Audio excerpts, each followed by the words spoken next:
Poco's F-series devices have, for the past few years, been its entrance into the flagship killer realm.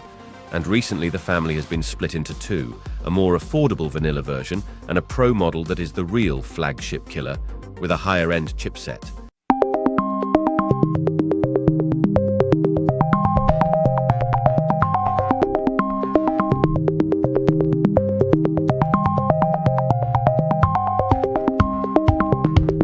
That's still true this year, but there's an interesting twist, which we've noticed ever since the Poco F5 and Poco F5 Pro have been announced.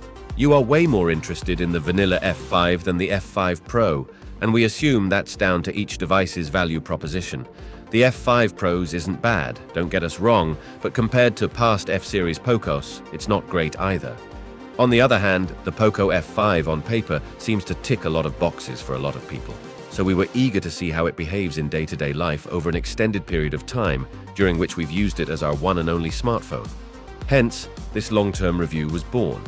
It's also important to note right off the bat that the Poco F5 is identical to the Redmi Note 12 Turbo and is sold under that name in some markets.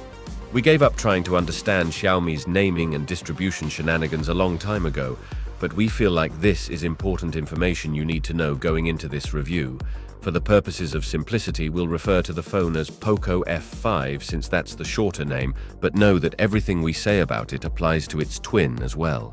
With that out of the way, let's also note that the F5 stands out as being the first phone powered by the Snapdragon 7 Plus Gen 2 SoC, one that, on paper, should deliver most of the performance of an 8 series Snapdragon, without the huge price markup those entail these days. Best of all worlds then? We'll see. It has been a while since what is technically a mid-ranger got us this excited, delivering in theory such a well-put-together package for such a low price. The most recent Redmi Note non-turbos haven't, even though their predecessors a few years ago did. The Poco F5, also known as the Redmi Note 12 Turbo in some markets, is among the highest performing and smoothest mid-range smartphones out there at the moment. In fact, it may just take the crown, if your definition of mid-range is similar to ours, namely devices that aren't using Qualcomm's or MediaTek's top-line SoCs, the Snapdragon 8 series and Dimensity 9 XXX respectively. That makes sense when you look at the spec sheet and see the Snapdragon 7 Plus Gen 2 in there. After all, 7 is right under 8, so the difference shouldn't be huge. And in this case it isn't, but we were still positively surprised since in the past, Qualcomm's 7 series, be that 7 Gen X or 7XX, employed a sneaky marketing trick with the naming, making you assume performance almost on par with the top of the line, when what you were really getting didn't live up to those expectations. We're happy to see that this has finally been rectified in the latest 7 series iteration. So there's that. You'll be hard-pressed to find a smoother or higher-performing mid-ranger out there right now. We want to stress that we consider flagship killers with higher-end SoCs a different category altogether, slotted in between mid-rangers and true flagships. This is in fact the smoothest phone we've ever reviewed long-term, of those that don't run a Snapdragon 8 series or Dimensity 9 series SoC. Performance is indistinguishable from the flagship tier more than 90% of the time for day-to-day tasks, and the only slowdowns occur when you're jumping between multiple heavy apps or when updating apps and trying to run a heavy one at the same time.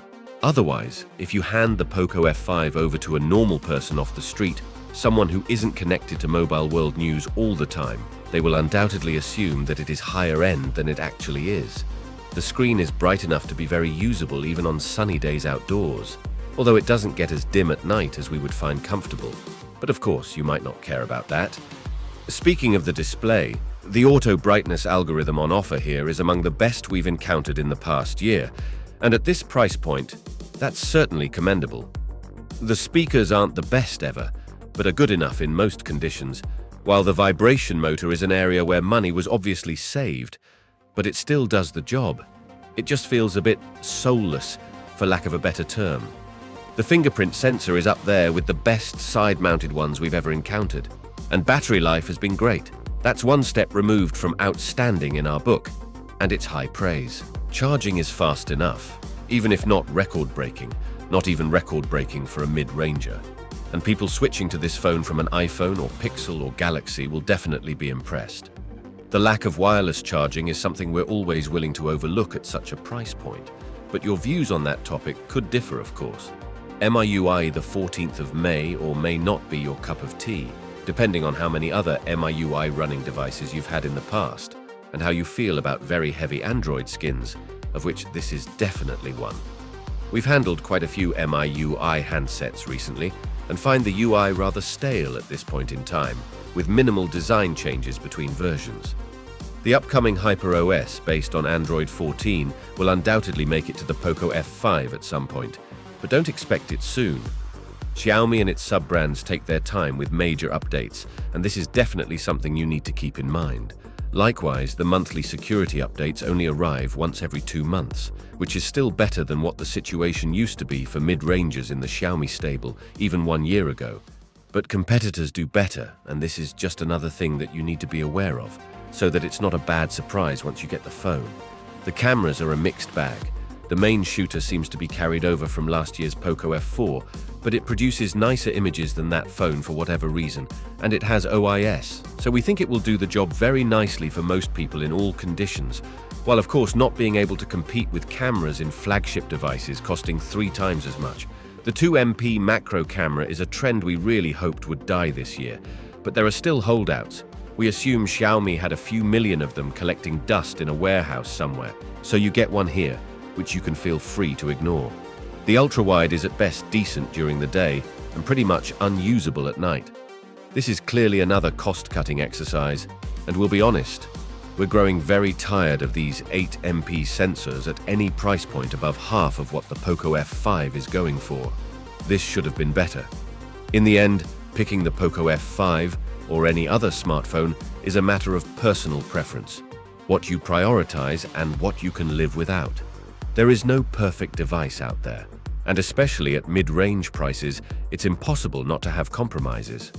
As always, we tried our best to bring you a very detailed look at our time with it in order to help you make an informed decision as to whether this is the one for you or not, regardless of what your specific priorities may be. For what it's worth, we've enjoyed our time with the Poco F5 more than we have with any other mid-ranger we've ever reviewed long-term, and think that, with realistic expectations considering its hardware innards, the typical Xiaomi, Poco, Redmi software situation and price, it will be a joy for anyone to use.